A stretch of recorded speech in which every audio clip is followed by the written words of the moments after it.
नमस्कार मित्रों, quality classes for competition exams की में आप सभी लोगों का स्वागत है। पिछले वीडियो में आप लोगों ने हमें बहुत सारा प्यार दिया, जिसके लिए मैं आप लोगों को तहे दिल से धन्यवाद देना चाहता हूं। और उस वीडियो की कुछ विसंगतियां थी जो आप लोगों के द्वारा मुझे मालूम चली कि बोर्ड पे कुछ दिखाई नहीं दे रहा था, उसके हमने दूर करने का प्रयास किया है। और उसी श्रृंखला की कड़ी को हम आगे बढ़ाते हुए, जिसमें हमने पहला टॉपिक लिया था कॉम्पिटिटिव एग्जाम्स में जो सामान्य हिंदी में हमने वर्णमाला का टॉपिक लिया था। तो मैं आज आगे बढ़ने से पहले उस टॉपिक को थोड़ा रिवाइज कराऊंगा, उसके बाद मैं अगला टॉपिक आप लोगों को पढ़ाऊंगा। और ये वीडियो आप लोगों के लिए बहुत यूजफुल होगा, और खासकर एसआई एमपीएससी की जो लोग तैयारी कर रहे हैं उनके लिए ये बहुत ही महत्वपूर्ण वीडियो होगा। और जो भी मतलब पेरेंट्स हैं जो अपने बच्चों को कंपटीशन के प्रति मोड़ना चाहते हैं, अ, तो उनके लिए भी सीखना ये बहुत जरूरी है। और हिंदी का ये बेसिक्स वीडियो है, इसमें ऐसा नहीं है कि आप लोग जानते नहीं है, सारी चीजें आप लोग जानते हैं पहले से ही, बल्कि उनको सिस्टमेटिक रूप से नहीं जानते हैं। इसलिए बस हमने इसको सिस्टमेटिक रूप से प्रेजेंट करने की प्रस्तुत कोशिश की है। और इसको मैं आगे बढ़ाना चाहूंगा। और पिछले वीडियो को हम इसमें आगे बढ़ने से पहले मैं इसको पिछले वीडियो को अपन रिवाइज करेंगे। पिछले वीडियो में अपन ने क्या सीखा था, तो हमने जो कि क्लास थी पिछले वीडियो में सामान्य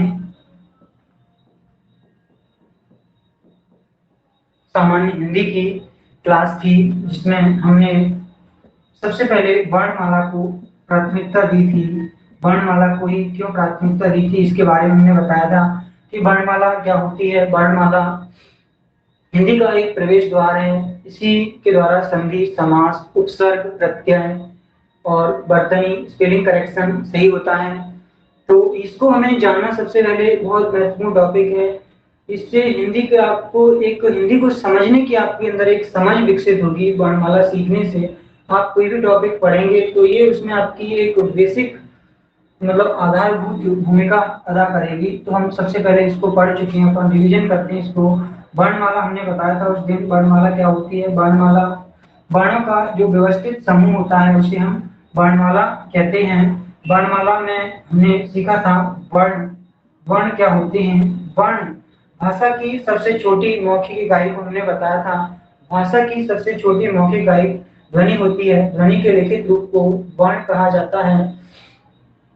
ध्वनि के लिखित रूप को वर्ण कहा जाता है। वर्ण के खंड नहीं किए जा सकते, ये भाषा की सबसे छोटी इकाई होती है। इसको हमने दो भागों में डिवाइड किया था वर्ण को, स्वर और व्यंजन। स्वर और व्यंजन। स्वर और व्यंजन, तो हमने बताया था उस दिन स्वर वे ध्वनियां होती हैं जो बिना किसी अवरोध के बाहर निकलती हैं, उन्हें हम स्वर कहते हैं। व्यंजन वे ध्वनियां होती हैं जो मुख के किसी न किसी भाग से टकराकर बाहर निकलती हैं, उन्हें हम व्यंजन कहते हैं। हमने और इसको हम आगे बढ़ते हुए रिवीजन करते हुए आगे बढ़ेंगे। हमने बताया था आगे कि स्वर स्वर की हमने बताए थे दो भाग होते हैं। स्वर के दो भाग होते हैं। पहला भाग बताया था मूल स्वर। मूल स्वर और दूसरे होते हैं संधि स्वर। तो मूल स्वरों की संख्या पूछी जाती है एमपीएसआई में एक दो बार पूछी गई है। और ये कौन कौन से होते हैं? तो मूल स्वर को हम एक अग्र स्वर भी बोलते हैं, एक दो बार अग्र स्वर के नाम से पूछा गया है, जिनको अग्र स्वर भी बोलते हैं। अब ये कौन कौन से होते हैं अग्र स्वर, इसके बारे में हम देख लेते हैं। अग्र स्वर जिनमें बताया था छोटा आ, छोटी ई, छोटा ऊ और दृष्टि, ये अग्र स्वर कहलाते हैं। ठीक है, यहाँ तक सभी लोगों को क्लियर है, कोई दिक्कत नहीं है। चलिए आगे बढ़ते हैं।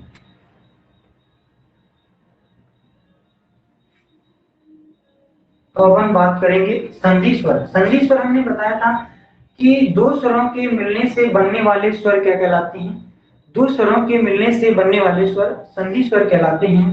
संधि स्वर दो प्रकार के होते हैं, एक तो दीर्घ संधि स्वर और एक होते हैं संयुक्त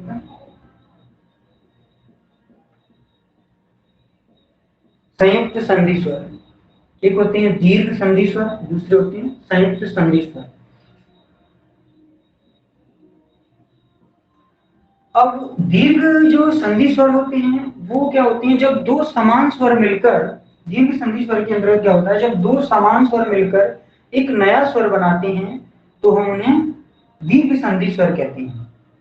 ठीक है, जैसे दो समान स्वर कैसे हो जाएंगे, जैसे छोटा आ प्लस छोटा आ बराबर बड़ा आ, इसे हम क्या बोलेंगे, दीर्घ संधि स्वर।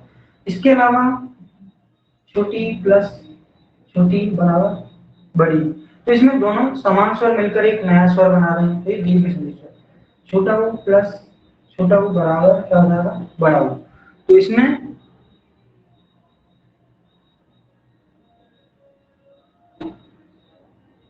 ये आप लोगों को दिखाई नहीं दे रहा होगा शायद, तो मैं इसका एग्जाम्पल थोड़ा ऊपर लिखूंगा, मैं ऊपर कर दूंगा इसको, है ना। चलिए, ये दिखाई दे रहा है ना। चलिए यहाँ प्रबल प्रशासन दीर्घ दीर्घ संधि स्वर, इसको हम समझेंगे। हमने जो बात की थी संधि स्वर के बारे में समझा था। संधि स्वर दो प्रकार के होते हैं। संधि स्वर कितने प्रकार के होते हैं, दो प्रकार के, दीर्घ होते हैं और एक संयुक्त होते हैं। ठीक है, तो दीर्घ संधि स्वर हमने बताया था जब दो समान स्वर मिलकर एक नया स्वर बनाते हैं तो उन्हें दीर्घ संधि स्वर बोलते हैं। जैसे एग्जांपल आ प्लस आ इक्वल टू बड़ा छोटी प्लस छोटी बराबर बड़ी, छोटा u प्लस छोटा u बराबर बड़ा u। तो इसमें देखिए दो समान स्वर मिलकर एक नया स्वर बना रही हैं, तो इनको हम क्या बोलते हैं, दीर्घ संधि स्वर। अब हमने बात की थी संयुक्त संधि स्वर। संधि स्वर, संयुक्त संधि स्वर के अंतर्गत हमने देखा था कि दो भिन्न स्वर मिलकर, दो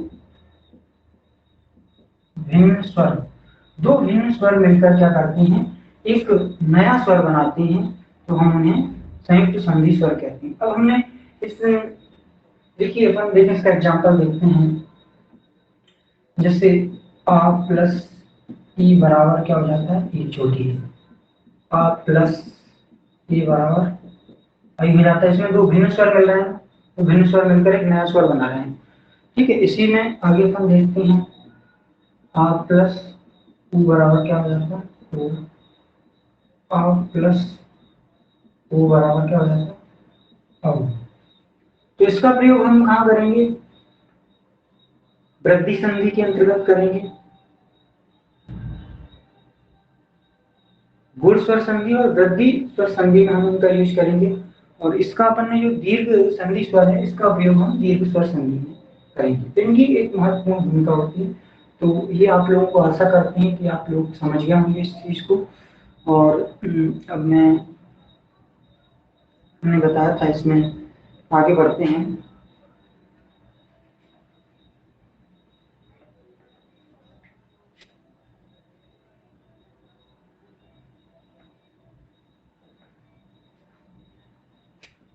ये हमने बताया था, इसको अनुस्वर बोलते हैं। ठीक है, समझ लीजिए इसको। और इसे बोलते हैं विसर्ग। इसका उच्चारण हा की भांति होता है। विसर्ग का उच्चारण हा की भांति होता है। इन दोनों को अयोगवाह बोलते हैं।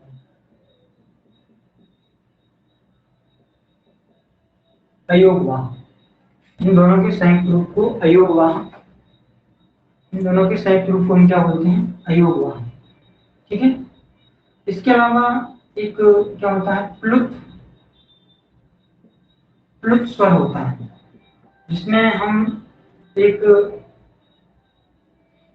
दीर्घ स्वर को, मतलब एक दीर्घ स्वर से तिगुना खींचने पर तो प्राप्त होता है। किसी को दूर से पुकारने के लिए सीधा ठंडा है, सीधी बात है, किसी को दूर से पुकारने के लिए हम प्लुत स्वर का उपयोग करते हैं। जैसे इसका सबसे बेस्ट एग्जांपल है ओम। दोनों खींचेंगे ओम, ठीक है। राम, ये प्लुत स्वर हो गए। ठीक है, चलिए आगे बढ़े।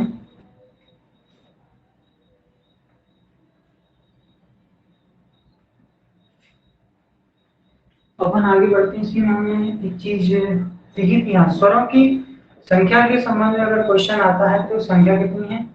10। स्वरों की संख्या 10 है। एग्जाम में पूछा जाता है स्वर कितने हैं टोटल? 10। ठीक है, अब अपन इसके बाद अपना जो आज नया टॉपिक स्टार्ट करने वाले हैं, अपना जो पूछा का रिवीजन हो गया। अगला टॉपिक स्टार्ट करेंगे हम व्यंजन। व्यंजन और इसको आज फिनिश करेंगे। व्यंजन हमने बताया था उस दिन, व्यंजन वे ध्वनियां होती हैं। वर्ण के अंतर्गत आपको याद दिला दूं मैं थोड़ा, वर्ण अपन ने पढ़ा था। वर्ण के अंतर्गत दो टॉपिक थे, तो स्वर था और दूसरा व्यंजन। ये वाला टॉपिक अपना कंप्लीट हो गया, अब अपन इस पर चर्चा करेंगे। ठीक है, ये कंप्लीट है, इस पर चर्चा करेंगे। व्यंजन हमने बताया था वे ध्वनियां होती हैं जो मुख के किसी न किसी भाग से टकराकर बाहर निकलती हैं, उन्हें हम व्यंजन कहते हैं। या हम सामान्य भाषा में कहें एक दूसरी डेफिनेशन और है इसकी कि जिनके उच्चारण के लिए स्वरों की सहायता लेनी पड़ती है, उन्हें हम व्यंजन कहते हैं। व्यंजन के कई भाग होते हैं। एक होते हैं स्पर्श व्यंजन। व्यंजन के कई प्रकार होते हैं, उसके अंतर्गत हम पहला प्रकार देखेंगे स्पर्श व्यंजन। स्पर्श व्यंजन बहुत इंपॉर्टेंट है, बहुत सारे क्वेश्चन आते हैं इसमें कॉम्पिटिशन एग्जाम्स में। स्पर्श व्यंजन क्या होते हैं इसके बारे में हम चर्चा करेंगे। व्यंजन हो गया कंप्लीट। स्पर्श व्यंजन अपना का से लेके का से मां तक के जो व्यंजन होते हैं, का से लेकर और मां तक के जो व्यंजन होते हैं उन्हें हम क्या बोलते हैं? स्पर्श व्यंजन बोलते हैं। उनकी कुल संख्या कितनी होती है? कुल संख्या होती है इनकी 25। पर पूछा जाता है कि इनकी कुल संख्या कितनी है? 25 है। एक का से लेके मां तक के जो व्यंजन होते हैं उन्हें हम स्पर्श व्यंजन बोलते हैं। कुल संख्या 25 है। अब इन व्यंजनों को थोड़ा अपन ज्यादा पढ़ेंगे, इनके लिए हमें एक चार्ट बनाना पड़ेगा, वो मैं बनाता हूँ।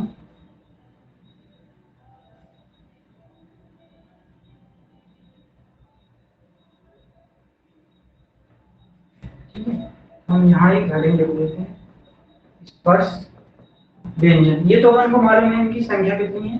25 है। अब इनको क्या है, 5 वर्गों में डिवाइड किया गया है। तो यहाँ पे लिखेंगे अपन एक वर्ग का नाम, यहाँ लिखेंगे व्यंजन और यहाँ पे लिखेंगे उच्चारण स्तर। यहाँ पे क्या लिखेंगे? उच्चारण स्तर। तो अब अपन सबसे पहले लिखते हैं एक है इसका पहला का वर्ग। का वर्ग, इसके अंतर्गत हर वर्ग में 5 व्यंजन आते हैं। का वर्ग, तो इसमें अपन लिखेंगे ये यहीं से है।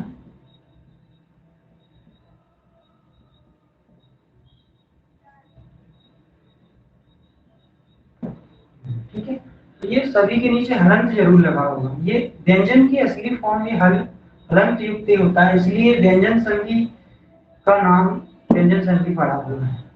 हलंत युक्त व्यंजन ही असली फॉर्म होती है। अब इनका उच्चारण स्तर क्या है? ये कंठ से इनका उच्चारण होता है, कंठ से। ये का वर्ग हो गया। नेक्स्ट है ये वर्ग का वर्ग, ये वर्ग का नाम।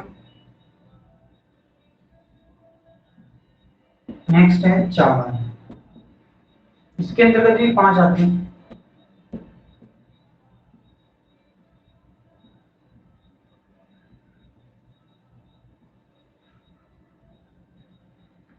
हाँ जो है ये इंग्लिश में लग रहा है। नेक्स्ट है टावर।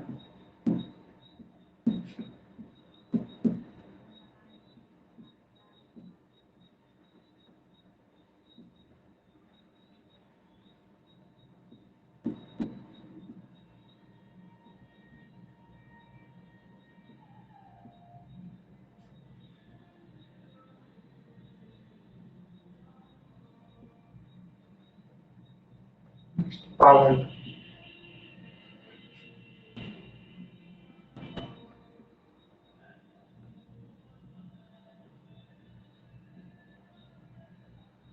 तो ये देखिए हर वर्ग में 5 अक्षर हैं, 2 4 5 2 4 5 2 4 ठीक है। हाँ ये इतना उच्चारण स्तर रह गया, इनका हम देख लेते हैं। चावल कंठ, ये किससे उच्चारण होता है? ये तालु से होता है। इसका उच्चारण स्तर क्या है? तालु। ये मूर्धा से, ये दंत से, और ये ओष्ठ, ओष्ठ से इनका उच्चारण स्तर है। अब ये क्लियर है। स्पर्श व्यंजन पे अपन बात कर रहे थे। स्पर्श व्यंजन कितने हैं? 25 है, इनकी कुल संख्या 25 है। का से लेके मां तक के जो व्यंजन होते हैं वो स्पर्श व्यंजन कहलाते हैं। इन व्यंजनों को हमने 5 वर्गों में डिवाइड किया है। ये हो गया 5 वर्ग। अब इनका उच्चारण स्तर इसमें ये पूछा जाता है कि का वर्ग के जो व्यंजन है उनका उच्चारण स्तर क्या है, तो कंठ क्वेश्चन आएगा। इसमें से कोई भी है तो उनका उच्चारण स्तर क्या है? कंठ। वह चा वर्ग के व्यंजनों का उच्चारण स्तर क्या है? तालु। टा वर्ग के व्यंजनों का उच्चारण स्तर मूर्धा है। ता वर्ग के उच्चारण दंत है। पा वर्ग के व्यंजनों का उच्चारण स्तर ओष्ठ है। इसके अलावा इसमें एक क्वेश्चन आता है कि सघोष व्यंजन क्या होते हैं? ठीक है। नेक्स्ट आता है सघोष व्यंजन क्या होती है? सघोष प्रश्न है इसमें, सघोष। ये ध्यान रखना, सघोष अघोष, सॉरी पहले अपन लिख लेते हैं, अघोष पूछा जाता है पहले। अघोष, अघोष व्यंजन क्या होते हैं? अघोष व्यंजन क्या होते हैं? तो अघोष व्यंजन क्या होते हैं? प्रत्येक वर्ग का पहला और दूसरा, ये प्रत्येक वर्ग का पहला और दूसरा व्यंजन क्या कहलाता है? अघोष, अघोष व्यंजन कहलाता है। प्रत्येक वर्ग का पहला और दूसरा, इसमें से कोई पूछा जाएगा घोष व्यंजन। दूसरा होता है घोष या सघोष। घोष या इसको सघोष भी आ जाता है। घोष या सघोष व्यंजन क्या होते हैं? तो घोष या सघोष व्यंजन होते हैं प्रत्येक वर्ग का तीसरा, चौथा और पांचवा व्यंजन। ये क्या होते हैं? घोष या सघोष। प्रत्येक वर्ग का तीसरा, ये प्रत्येक वर्ग का तीसरा, चौथा और पांचवा व्यंजन क्या कहलाते हैं? सघोष या घोष। क्लियर है यहाँ तक? अब नेक्स्ट इसमें एक क्वेश्चन और रह गया। इसमें एक होते हैं इसमें अल्प प्राण और दूसरे होते हैं महाप्राण। इसी में से पूछे जा रहे हैं क्वेश्चन। ये क्या होते हैं इसमें? अल्प प्राण, अल्प प्राण, दूसरे होते हैं महाप्राण। अल्प प्राण व्यंजन क्या होते हैं? प्रत्येक वर्ग का पहला, तीसरा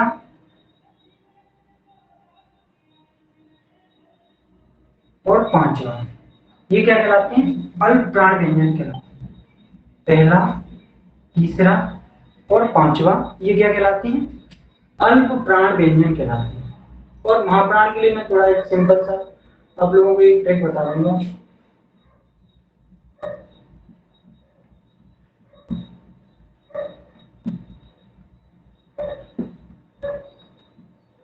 ठीक है, तो ये हो गया अल्प प्राण के लिए क्या होगा? प्रत्येक वर्ग का पहला, तीसरा और पांचवा व्यंजन क्या कहलाते हैं? अल्प प्राण व्यंजन कहलाते हैं। इसके अलावा हम देखते हैं महाप्राण व्यंजन कौन से होते हैं? महाप्राण व्यंजन वो होते हैं जो जिनके अंतर्गत अंग्रेजी में अपन थोड़ा सा याद रखें तो याद रहेगा, जिनमें एच लगा होता है उन्हें हम महाप्राण व्यंजन कहते हैं। वैसे तो दूसरा और चौथा व्यंजन होता है वो महाप्राण होता है, लेकिन इसकी पहचान के लिए अपन इसको याद रखेंगे।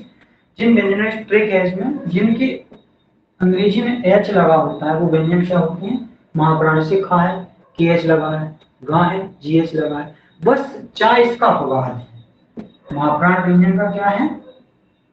अपवाद है, क्योंकि अगर एच की दृष्टि से देखते हैं तो, नहीं तो ये वेरीफाई हो जाता है। चा, छा में सी डबल एच, झा में जे एच, ठा टी एच, घा डी एच, था टी एच, घा डी एच, पी एच और बी एच।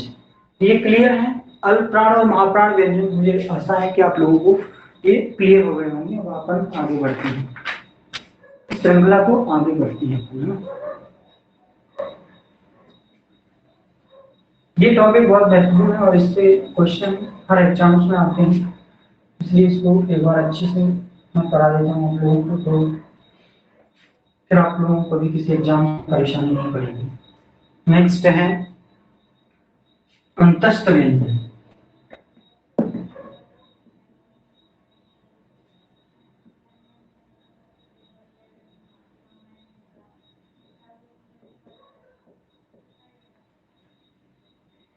अंतस्थ व्यंजन, ठीक है।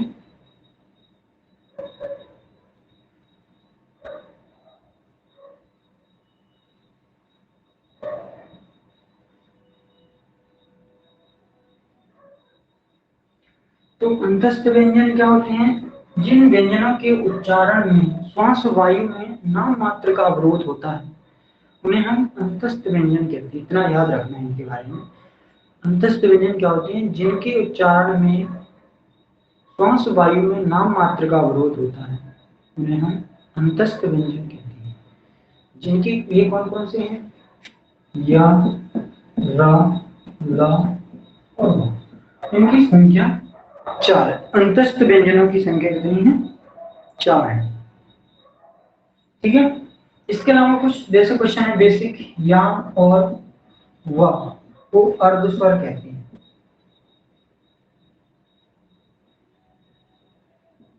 ये अर्धस्वर कहलाते हैं। बेसिक क्वेश्चन आ जाते हैं, फैक्चुअल क्वेश्चन आ जाते हैं, या और वा क्या कहलाते हैं? वे अर्धस्वर कहलाते हैं।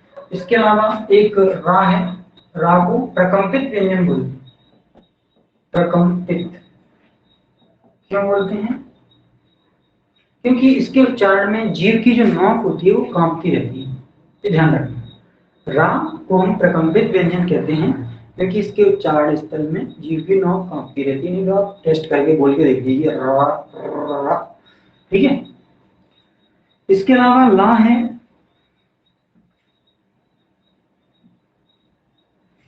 ला, ला को क्या बोलते हैं?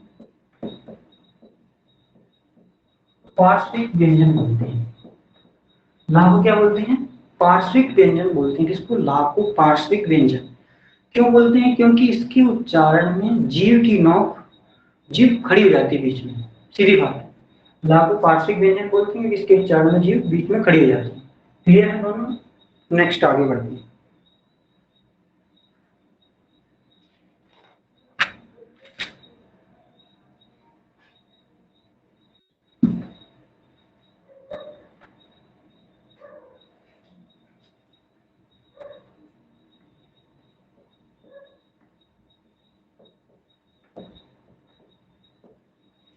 नेक्स्ट है ऊष्म व्यंजन। जिन ध्वनियों के उच्चारण में श्वास वायु थोड़ी गर्म होकर निकलती है उन्हें हम ऊष्म व्यंजन कहते हैं। जिन व्यंजनों के उच्चारण में श्वास वायु थोड़ी गर्म होकर निकलती है उन्हें हम ऊष्म व्यंजन कहते हैं। इनकी संख्या कितनी है? 4 है। पूछा जाता है 3 है।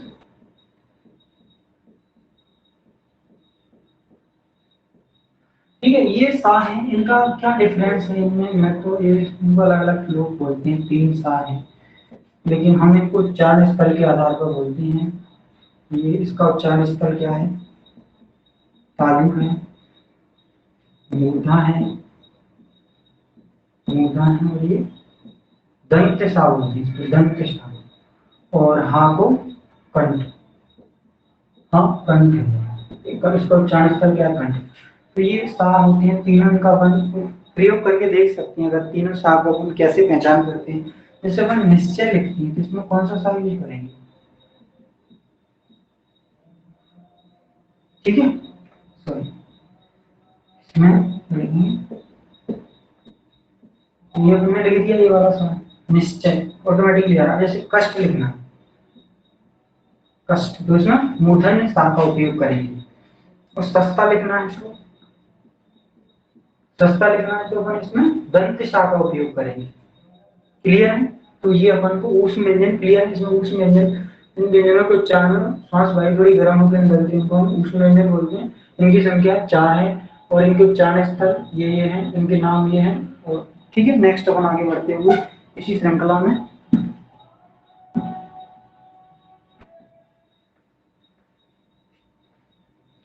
नेक्स्ट है संयुक्त व्यंजन।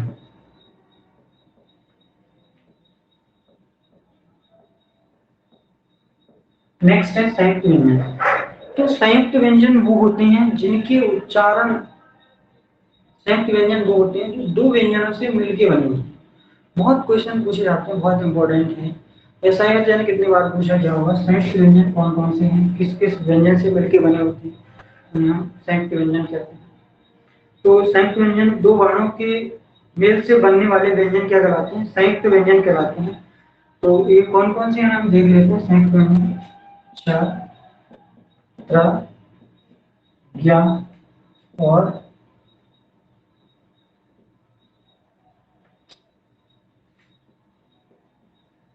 श्री। तो ये क्या है, दो व्यंजनों की मिलने से बनी है, इसलिए हम इनको क्या बोलते हैं, संयुक्त व्यंजन बोलते हैं। ठीक है, और इनको हम याद करने का सिंपल तरीका बता देंगे, आप कभी भी बोलोगे कि मतलब किस किस से बने हुए हैं। ठीक है, तो ये छा है, तो किससे मिलकर बना है, का प्लस सा। ये किससे बना, का प्लस सा से। तो ये का प्लस जा, ये जा प्लस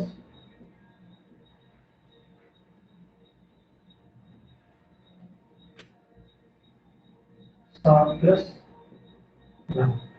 ठीक है, ये समझ में आ गया। अब इनको याद रखने का एक ही तरीका है, जैसे छठी, इससे क्या बनता है इंग्लिश में, की एस एच, इससे क्या बनता है टी आर पे याद रहेगा। ठीक है, या इससे क्या बनता है जी वाई, और इससे क्या बनता है एस एच आर।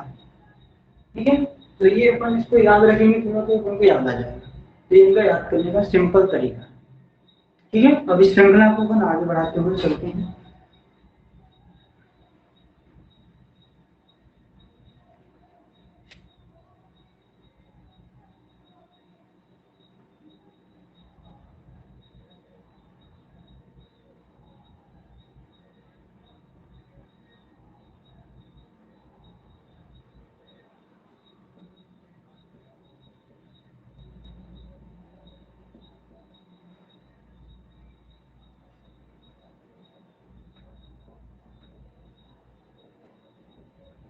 द्विगुण व्यंजन, ड और ढ। ये द्विगुण व्यंजन कौन कौन से, ये ध्यान रखेंगे, ड और, इन्हें द्विगुण व्यंजन कहा जाता है। ये दोनों कौन से, ये कौन से व्यंजन है, द्विगुण व्यंजन के अंतर्गत आते हैं।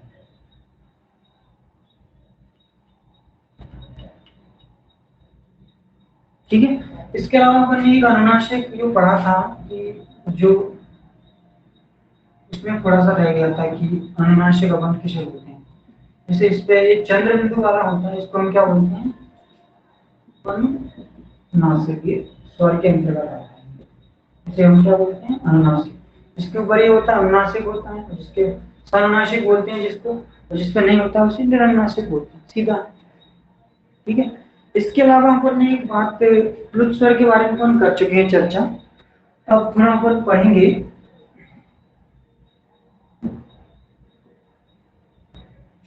पढ़ेंगे पाई के आधार पर व्यंजन।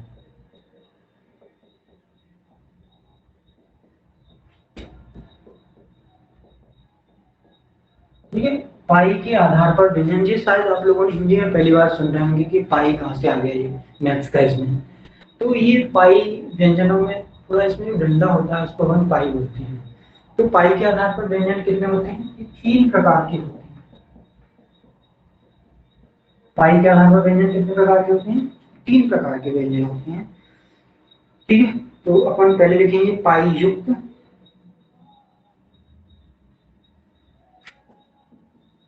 पाई युक्त, मध्य पाई, दूसरे होते हैं बिना पाई। पाई युक्त हो गए, मध्य पाई और बिना पाई। ठीक है,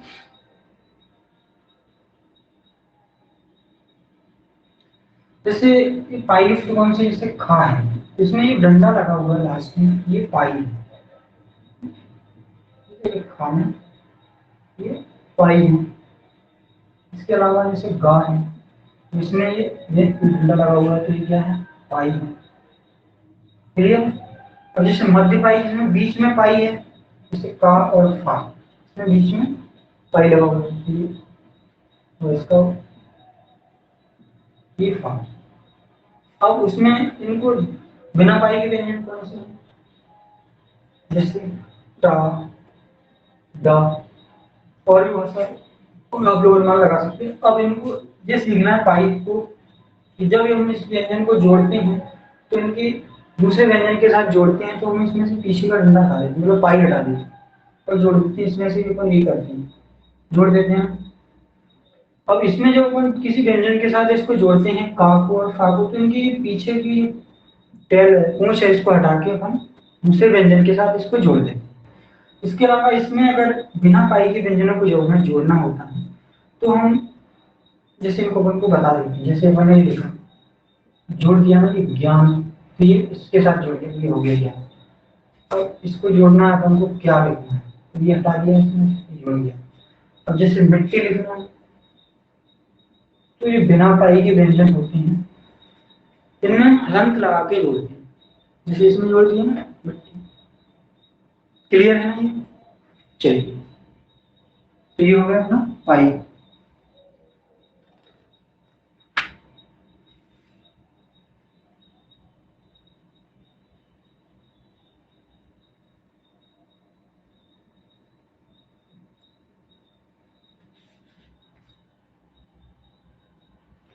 चलिए, तो अपना ये व्यंजनों का, ये वर्णमाला का ये टॉपिक है, क्लियर हो गया है। इसके बाद अपना अगला टॉपिक रहेगा संधि का। इसमें थोड़ी सी छोटी छोटी बातें और हैं, वो रह गई, उनको मैं क्लियर करा देता हूँ।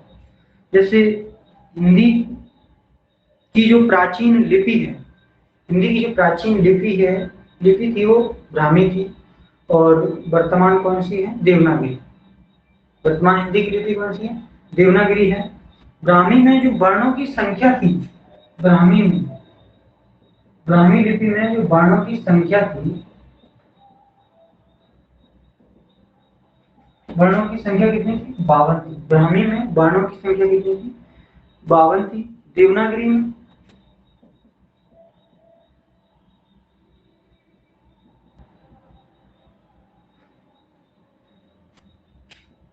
देवनागरी में कितनी है, देवनागरी में 49 है। इसमें कौन कौन सा को नहीं माना गया है,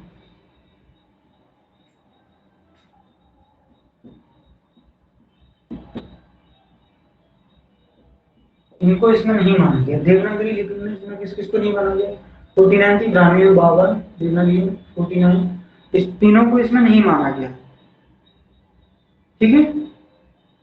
तो और देवनागरी में कुल व्यंजनों की संख्या की बात करें, देवनागरी में कुल व्यंजन कितने हैं, 33। देवनागरी में कुल व्यंजनों की संख्या कितनी है, 33। तो आशा करते हैं कि ये वीडियो आप लोगों को पसंद आएगा और आप लोगों के लिए बहुत ज़्यादा उपयोगी होगा। इसलिए मैं आप लोगों से एक बार रिक्वेस्ट करना चाहूँगा कि आप इस वीडियो को लाइक, शेयर एंड सब्सक्राइब करें, ताकि ज़्यादा से ज़्यादा लोगों तक इसकी पहुँच हो सके और लोगों को फायदा पहुँच सके। थैंक यू, धन्यवाद, नमस्ते, बाय बाय।